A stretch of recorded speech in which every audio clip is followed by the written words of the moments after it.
তীব্র তাপপ্রবাহে বিপর্যস্ত হয়ে পড়েছে ইউরোপের একাধিক দেশ। এরই মধ্যে ফ্রান্স, স্পেন, ইতালি, জার্মানি, যুক্তরাজ্য সহ বিভিন্ন অঞ্চলে জারি করা হয়েছে সর্বোচ্চ সতর্কতার রেড হিট অ্যালার্ট। এছাড়া তীব্র তাপপ্রবাহে ফ্রান্সে পানিতে ডুবে মারা গেছে অন্তত 40 জন। আবহাওয়াবিদদের মতে সাহারা মরুভূমি থেকে আসা গরম ও শুষ্ক বাতাসের প্রভাবে অনেক এলাকায় তাপমাত্রা 40 থেকে 44 ডিগ্রি সেলসিয়াস পর্যন্ত পৌঁছেছে। শারমিন স্বপ্নার প্রতিবেদন। তীব্র ও রেকর্ড ভাঙা তাপপ্রবাহে পড়ছে পুরো ইউরোপ। আবহাওয়া বিশেষজ্ঞদের মতে সাম্প্রতিক বছরের সবচেয়ে তীব্র ও দীর্ঘস্থায়ী তাপপ্রবাহগুলোর একটি এখন আঘাত হেনেছে ইউরোপে। সবচেয়ে উদ্বেগজনক পরিস্থিতি ফ্রান্সে। বর্দো অঞ্চলে তাপমাত্রা 42 ডিগ্রি সেলসিয়াসে পৌঁছেছে। মঙ্গলবার ফ্রান্সের প্রধানমন্ত্রী সেবাস্টিয়ান লেকোর্নো জানান, প্রচণ্ড গরম থেকে বাঁচতে পানিতে নেমে গত কয়েকদিনে অন্তত 40 জনের মৃত্যু হয়েছে। এছাড়া দেশটির দক্ষিণাঞ্চলে পার্ক করা গাড়ির ভেতরে আটকে থাকা 2 শিশুর মৃত্যুর খবর পাওয়া গেছে। পরিস্থিতি সামাল দিতে দেশজুড়ে বহু স্কুল আংশিক বা সম্পূর্ণভাবে বন্ধ রাখা হয়েছে। ফ্রান্সের পাশাপাশি যুক্তরাজ্য, ইতালি ও স্পেনও চরম গরমে বিপর্যস্ত হয়ে পড়েছে। স্পেনের বিভিন্ন অঞ্চলে তাপমাত্রা 44 ডিগ্রি সেলসিয়াস পর্যন্ত উঠতে পারে বলে সতর্কতা জারি করা হয়েছে। ইতালির রোম, মিলান ও ভ্যানিস সহ বেশ কয়েকটি শহরে কার্যকর রয়েছে রেড অ্যালার্ট। জার্মানিতেও তাপমাত্রা 38 ডিগ্রি সেলসিয়াসে পৌঁছেছে, যেখানে গরম থেকে স্বস্তি পেতে পানিতে নামার সময় কয়েকজনের মৃত্যুর ঘটনা ঘটেছে। এদিকে যুক্তরাজ্যের ইংল্যান্ড ও ওয়েলসে উচ্চমাত্রার তাপ সতর্কতা জারি করা হয়েছে। গ্রিসে দাবানলের ঝুঁকি বেড়ে যাওয়ায় কয়েকটি গুরুত্বপূর্ণ সড়ক বন্ধ রাখতে হয়েছে। আর বেলজিয়ামে তীব্র গরমের প্রভাবে কিছু এলাকায় ট্রেন চলাচল ব্যাহত হয়েছে। বিশেষজ্ঞদের মতে ঘন ঘন ও দীর্ঘস্থায়ী তাপপ্রবাহ বৈশ্বিক উষ্ণায়নের প্রভাবকে আরও স্পষ্ট করে তুলছে। আবহাওয়াবিদরা সতর্ক করেছেন, চলমান এই তাপপ্রবাহ সপ্তাহের শেষ পর্যন্ত অব্যাহত থাকতে পারে এবং দ্রুত পরিস্থিতির উন্নতির সম্ভাবনা খুবই কম। শারমিন স্বপ্না, একাত্তর। জলবায়ু পরিবর্তনের প্রভাব পড়ছে পরিযায়ী পাখিদের জীবনচক্রে। অস্বাভাবিক তাপমাত্রা বৃদ্ধি, বাসা তৈরির ব্যর্থতা এবং খাদ্য প্রাপ্যতার সময়সূচিতে পরিবর্তনের কারণে সংকটে পড়েছে বহু প্রজাতির পাখি। কানাডার পাখি গবেষকরা বলছেন, জলবায়ুর পরিবর্তনের ফলে টরন্টোর টমি থমসন পার্কে বসন্ত ও গ্রীষ্মে পাখির সংখ্যা কমছে। আর পাখির সংখ্যা কমে যাওয়া শুধু একটি প্রজাতিগত সংকট নয়, এটি প্রকৃতির বৃহত্তর ভারসাম্যহীনতারও গুরুত্বপূর্ণ সংকেত। আরও জানাচ্ছেন নাহিদা রিন্থি। ভোরের আলো ফোটার আগেই কানাডার টরন্টো টমি থমসন পার্কে নীরব অভিযান শুরু হয় পাখি গবেষক শেন এবারথেনির। টর্চ হাতে নিঃশব্দ পায়ে এগিয়ে যান তিনি সূক্ষ্ম জালে আটকে পড়া পাখিদের খোঁজে। তার প্রতিদিনের এই পর্যবেক্ষণ এখন শুধু পাখি গণনা নয়, বরং জলবায়ু পরিবর্তনের ভয়াবহ প্রভাবের এক জীবন্ত চিত্র। শেন এবারথেনির ভাষায়, এই পার্কটির ওপর দিয়ে যাওয়া পরিযায়ী পাখিদের উপর নজর রাখা জলবায়ু পরিবর্তনের প্রভাব বোঝার অন্যতম উপায়।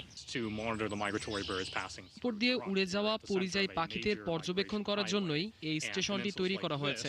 আমরা একটি প্রধান পরিযায়ী পথের কেন্দ্রস্থলে আছি এবং পর্যবেক্ষণের জন্য এটি একটি চমৎকার জায়গা। প্রতিদিন পাখিরা ঘুম থেকে ওঠারও আগে তাদের ধরার জন্য এক সারি বিশেষ ধরনের জাল খোলা হয়। প্রতিদিন এই পার্কে গড়ে 100 থেকে 150টি পাখির তথ্য সংগ্রহ করা হয়। ব্যস্ত সময় সংখ্যাটি ছাড়িয়ে যায় আরও অনেক। তবে সম্প্রতি প্রকাশিত 2025 সালের বার্ষিক প্রতিবেদনে উঠে এসেছে উদ্বেগজনক তথ্য, যেখানে বলা হয়েছে তাপমাত্রার কারণে বসন্ত ও গ্রীষ্মে পাখির সংখ্যা উল্লেখযোগ্যভাবে কমেছে। গত জুন মাসে আমাদের এখানে একটি প্রচণ্ড তাপপ্রবাহ হয়েছিল, যেখানে হিউমিডেক্স 40 ডিগ্রি সেলসিয়াসের বেশি হয়ে গিয়েছিল এবং গ্রীষ্মকালে প্রজননকারী পাখিদের ওপর পর্যবেক্ষণের সময় আমরা লক্ষ্য করেছিলাম ওই এলাকায় উঠতে শেখা পাখির বাচ্চার সংখ্যা তুলনামূলকভাবে কম ছিল। একই সঙ্গে অতিরিক্ত গরমে বাবা মা পাখির পক্ষে বাসার তাপমাত্রা নিয়ন্ত্রণ করা কঠিন হয়ে পড়ে। পাশাপাশি জলবায়ু পরিবর্তনের কারণে বদলে যাচ্ছে প্রকৃতির সময়সূচিও। এদিকে বসন্ত দ্রুত উষ্ণ হয়ে যাওয়ায় পোকামাকড়ের সংখ্যা বাড়ছে, যার ফলে অনেক পরিযায়ী পাখি তাদের গন্তব্যে পৌঁছাতে পারছে না। আর এর সবচেয়ে বড় প্রভাব পড়ছে চিমনি সুইফট, সোয়ালো ও ফ্লাই ক্যাচারের মতো পোকাভোগ পাখির ওপর। স্থানীয় বাসিন্দারা বলছেন, আগের তুলনায় কমেছে পাখির কিচিরমিচির। এমন পরিস্থিতিতে বিজ্ঞানীদের কাছে এখন প্রতিটি পাখির তথ্যই গুরুত্বপূর্ণ, কারণ একটি ছোট পাখির বেঁচে থাকা বা হারিয়ে যাওয়া জলবায়ু পরিবর্তনের বড় বৈশ্বিক সংকটেরই একটি সংকেত। নাহিদা রিন্থি, একাত্তর।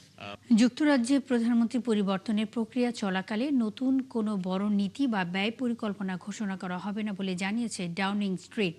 কিয়ার স্টারমারের পদত্যাগের ঘোষণার পর মঙ্গলবার 10 নম্বর ডাউনিং স্ট্রিটে ক্যাবিনেট মিটিং শেষে একথা জানানো হয়।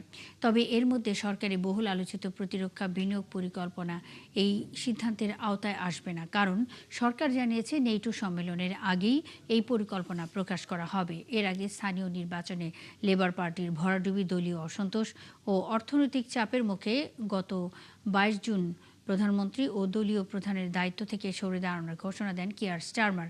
এদিকে লেবার পার্টির নতুন নেতার নির্বাচনের সময়সূচি চূড়ান্ত হয়েছে। দলীয় সূত্র বলছে 9 জুলাই থেকে 15 জুলাই পর্যন্ত এমপিদের মনোনয়ন গ্রহণ করা হবে। 13 জুলাই প্রার্থীদের মধ্যে মতবিনিময় হবে।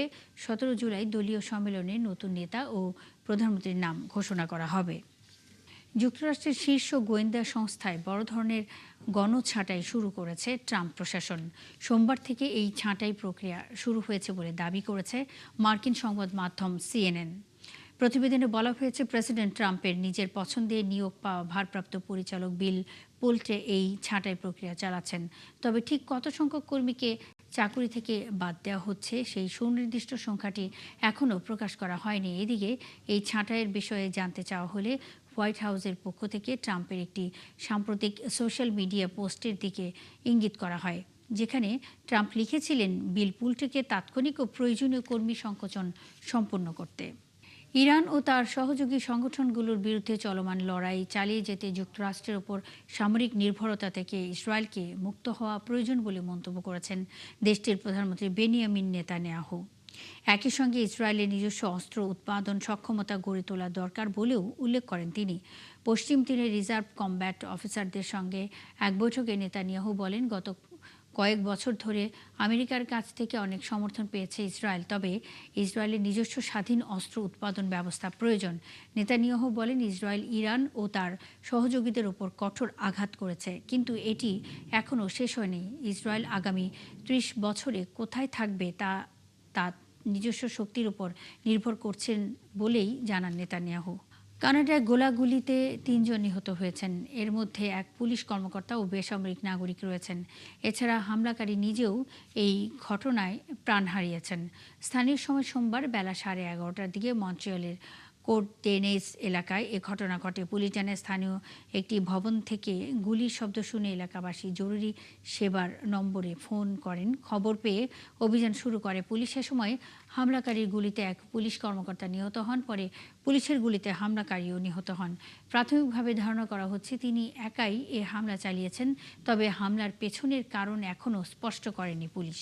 পরমাণু ইস্যুতে যুক্তরাষ্ট্র ও ইরানের মধ্যে কূটনৈতিক তৎপরতা জোরদার হলেও চুক্তির শর্ত নিয়ে রয়ে গেছে বড় ধরনের মতপার্থক্য। ওয়াশিংটন সর্বোচ্চ মাত্রার পরমাণু নজরদারির দাবি তুললেও তেহরান জানিয়েছে, চুক্তি সইয়ের আগে আন্তর্জাতিক পরমাণু শক্তি সংস্থাকে পারমাণবিক স্থাপনা পরিদর্শনের সুযোগ দেওয়া হবে না। এদিকে মার্কো রুবিও বলেছেন, সম্ভাব্য কোনো চুক্তির অধীনেও ইরানকে হরমুজ প্রণালীতে টোল আদায়ের অনুমতি দেওয়া হবে না। ফলে আলোচনার অগ্রগতি নিয়ে অনিশ্চয়তা এখনও কাটেনি। আরও জানাচ্ছেন নাহিদা রিন্থি।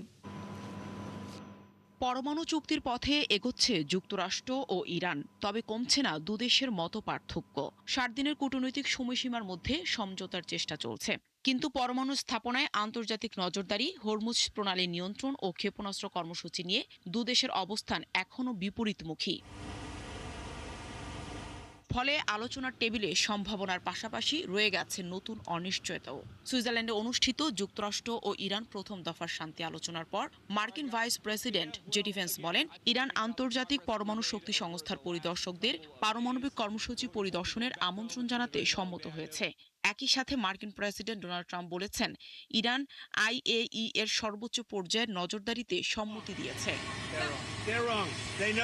তবে ইরানের পররাষ্ট্র মন্ত্রণালয়ের মুখপাত্র ইসমাইল বাঘাই জানিয়েছেন, ইসরায়েল ও যুক্তরাষ্ট্রের বোমা হামলায় ক্ষতিগ্রস্ত ইরানের পারমাণবিক স্থাপনাগুলোতে জাতিসংঘের আন্তর্জাতিক পরমাণু শক্তি সংস্থার IAEA এর পরিদর্শকদের প্রবেশাধিকারের অনুমতি দেওয়া হবে না। আন্তর্জাতিক পরমাণু শক্তি সংস্থার মহাপরিচালকের সাথে আমাদের কোনো বৈঠক হয়নি।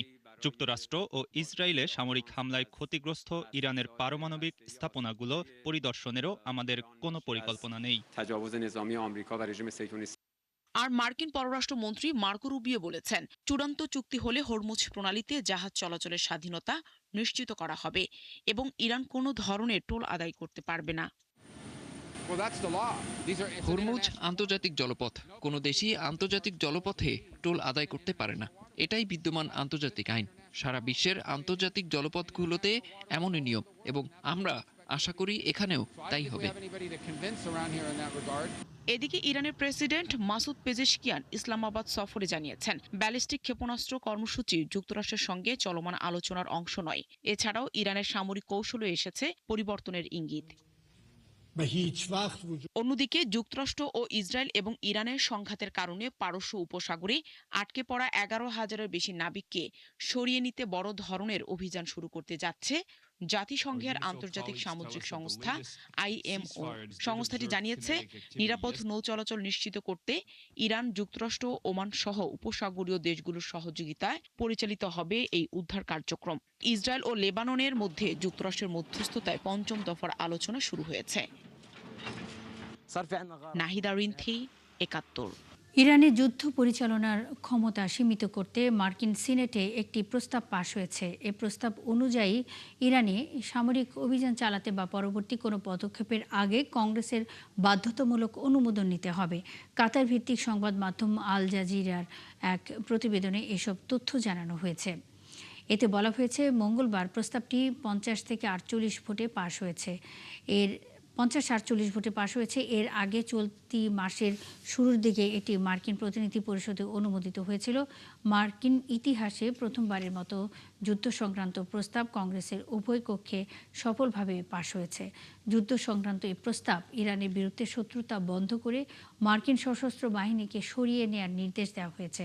কংগ্রেসের অনুমোদন পেলে ট্রাম্প ইরানি সামরিক শক্তি ব্যবহার করতে পারবেন, যদিও এটি মূলত একটি প্রতীকী পদক্ষেপ হওয়ার সম্ভাবনা বেশি, কারণ ধারণা করা হচ্ছে এই প্রস্তাবে প্রেসিডেন্ট ডোনাল্ড ট্রাম্প ভেটো দেবেন। যুক্তরাষ্ট্রের নিষেধাজ্ঞা থেকে সাময়িক অব্যাহতি পাওয়ায় বিপুল অর্থনৈতিক সুবিধা পাওয়ার আশা দেখছে ইরান। তবে 4 দশকেরও বেশি সময় ধরে চলে আসা আন্তর্জাতিক নিষেধাজ্ঞা ছিন্ন করা এতটা সহজ হবে না। বিশেষজ্ঞরা বলছেন, এই জটিল আইনি ও রাজনৈতিক কাঠামো ভাঙতে সময় লাগতে পারে বহু বছর। এছাড়া কোম্পানিগুলো এখনই ইরানে বড় বিনিয়োগের ঝুঁকি নেবে না। বিস্তারিত অরিসুল ইসলামের রিপোর্টে। ইরানের উপর যুক্তরাষ্ট্রের কিছু নিষেধাজ্ঞা সাময়িকভাবে শিথিল হওয়ায় দেশটির অর্থনীতিতে নতুন আশার সঞ্চার হয়েছে। আগামী 21শে আগস্ট পর্যন্ত মার্কিন সাধারণ লাইসেন্সের আওতায় অপরিশোধিত তেল ও পেট্রোকেমিক্যাল বিক্রি করতে পারবে ইরান। মাত্র 2 মাসের এই সাময়িক ছাড় থেকেই কয়েকশো বিলিয়ন ডলার আয় হতে পারে বলে ধারণা করা হচ্ছে। বিশেষজ্ঞরা বলছেন, এই সাময়িক ছাড় স্থায়ী অর্থনৈতিক স্বস্তির নিশ্চয়তা নয়। তাদের মতে সমীকরণটি এত সহজ নয়। 1789 সালের জিম্মি সংকটের পর থেকে পারমাণবিক কর্মসূচি, মানবাধিকার লঙ্ঘন এবং মধ্যপ্রাচ্যের বিভিন্ন সশস্ত্র গোষ্ঠীকে সমর্থনের অভিযোগে ইরানের উপর নিষেধাজ্ঞা দেয় পশ্চিমারা। শুধুমাত্র 2023 সাল থেকেই 1000-এর বেশি ব্যক্তি, প্রতিষ্ঠান, জাহাজ ও বিমানের উপর নিষেধাজ্ঞা দিয়েছে মার্কিন প্রশাসন। আন্তর্জাতিক ও আইনি মারপ্যাচে এই জটিল জাল ভাঙা হবে দীর্ঘমেয়াদী এক প্রক্রিয়া। মার্কিন প্রেসিডেন্টের নির্বাহী আদেশে কিছু নিষেধাজ্ঞা তুলতে পারলেও কংগ্রেসের পাশ করা আইনগুলো বাতিলে লাগবে আইন প্রণেতাদের সবুজ সংকেত। আর এরই মধ্যে এই চুক্তির তীব্র বিরোধিতা শুরু করেছেন রিপাবলিকানরা। মার্কিন অর্থ শেষ পর্যন্ত ইরানের শক্তিশালী আধাসামরিক বাহিনী IRGCর হাতে চলে যাবে কিনা তা নিয়ে ওয়াশিংটনে চলছে তুমুল বিতর্ক। নিষেধাজ্ঞা প্রত্যাহারের প্রক্রিয়া শুরু হলেও বহুজাতিক কোম্পানিগুলো এখনই ইরানে বড় বিনিয়োগের ঝুঁকি নিতে নারাজ। চীন, রাশিয়া ও উত্তর কোরিয়ার সাথে তেহরানের সম্পর্ক এবং মার্কিন মামলার ভয় তাড়িয়ে বেড়াচ্ছে বৈশ্বিক ব্যাংক ও বীমা প্রতিষ্ঠানগুলোকে। বিশেষজ্ঞদের মতে 60 দিনের এই লাইসেন্স ইরানের অর্থনীতিতে কিছুটা অক্সিজেন দিলেও 4 দশকের নিষেধাজ্ঞার জট পুরোপুরি খুলতে পার হতে হবে আরও বহু বছরের আইনি ও রাজনৈতিক জটিল পথ। অরিসুল ইসলাম, ৭১। গাজায় ৭৩,০০০-এর বেশি ফিলিস্তিনিকে হত্যা করেছে ইসরায়েল। গাজার স্বাস্থ্য মন্ত্রণালয় জানিয়েছে সবশেষ ২৪ ঘন্টায় ইসরায়েলি সেনাবাহিনীর হামলায় আরও ২ জন নিহত হয়েছে। এছাড়া আহত হয়েছে আরও ২০ জন। মন্ত্রণালয় জানায় ২০২৩ সালের অক্টোবরে যুদ্ধ শুরু হওয়ার পর থেকে এখন পর্যন্ত মৃতের সংখ্যা অন্তত ৭৩,০৩৯ জনে পৌঁছেছে। এছাড়া আহত হয়েছে আরও ১,৭৩,৩৮৮ জন। এছাড়া অক্টোবরে গাজায় যুদ্ধবিরতি কার্যকর হওয়ার পর থেকে ইসরায়েলি হামলায় ১,০২৭ জন ফিলিস্তিনি নিহত ও ৩,২৮০ জন আহত হয়েছে। মধ্যপ্রাচ্যের দেশ সৌদি আরবে মাদক পাচার ও সন্ত্রাসী কর্মকাণ্ডে অভিযুক্ত অন্তত ৭ জনের মৃত্যুদণ্ড কার্যকর করা হয়েছে। মঙ্গলবার দেশটির কারাগারে অভিযুক্তদের সর্বোচ্চ সাজা কার্যকর করা হয়। এ নিয়ে চলতি বছর দেশটিতে মৃত্যুদণ্ড কার্যকরের সংখ্যা ১১০ জনে পৌঁছেছে। দেশটির স্বরাষ্ট্র মন্ত্রণালয়ের তথ্য অনুযায়ী মঙ্গলবার মৃত্যুদণ্ড কার্যকর হওয়া ব্যক্তিদের মধ্যে ৫ জন মাদক পাচারের দায়ে দোষী সাব্যস্ত হয়েছিলেন। এ নিয়ে মাদক সংক্রান্ত অপরাধে মৃত্যুদণ্ড কার্যকর হওয়া ব্যক্তির সংখ্যা দাঁড়িয়েছে ৬৫ জনে, যাদের মধ্যে ৪৩ জনই বিদেশি নাগরিক। চলতি বছর দেশটিতে মৃত্যুদণ্ড কার্যকর করা ১০০ জনের মধ্যে ৪৮ জন সৌদি, ১২ জন ইথিওপিয়ান, ৭ জন পাকিস্তানি, ৬ জন সুদানি, ৪ জন ইয়েমেনি এবং ৪ জন সিরিয়ার নাগরিক। আন্তর্জাতিক মানবাধিকার সংস্থা অ্যামনেস্টি ইন্টারন্যাশনাল এই ঘটনাকে কর্তৃপক্ষের বিবেকহীন এবং বেআইনিভাবে মৃত্যুদণ্ড ব্যবহারের এক নির্মম মাইলফলক বলে নিন্দা জানিয়েছে। মিয়ানমারে গত বছরের শেষ ৬ মাসে ৭০০-র বেশি নাগরিক সামরিক বাহিনীর হাতে নিহত হয়েছেন বলে জানিয়েছে জাতিসংঘ। সংস্থাটির মানবাধিকার বিভাগের এক প্রতিবেদনে এ তথ্য জানানো হয়। প্রতিবেদনে বলা হয়, গত বছরের আগস্ট থেকে চলতি বছরের জানুয়ারি পর্যন্ত ৭০২ জন নিহত হয়েছে। নিহতদের মধ্যে প্রায় অর্ধেকই নারী ও শিশু। প্রতিবেদনটি এমন এক সময়কালকে ঘিরে প্রকাশ করা হয়েছে যখন সামরিক সরকার নির্বাচন আয়োজনের ঘোষণা দেয়। তবে প্রধান বিরোধী দলগুলোকে নির্বাচনী প্রক্রিয়া থেকে বাদ দেওয়ায় এই নির্বাচনকে ব্যাপকভাবে প্রহসন হিসেবে আখ্যায়িত করে অনেকে।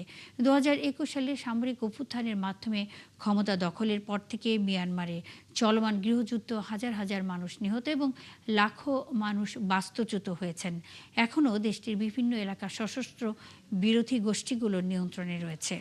এই ছিল এখনকার আয়োজনে। বিশ্বের আরও নতুন কিছু খবর ও বিশ্লেষণ নিয়ে দুপুর ১:৩০টায় আবারও হাজির হবে বিশ্বযোগ।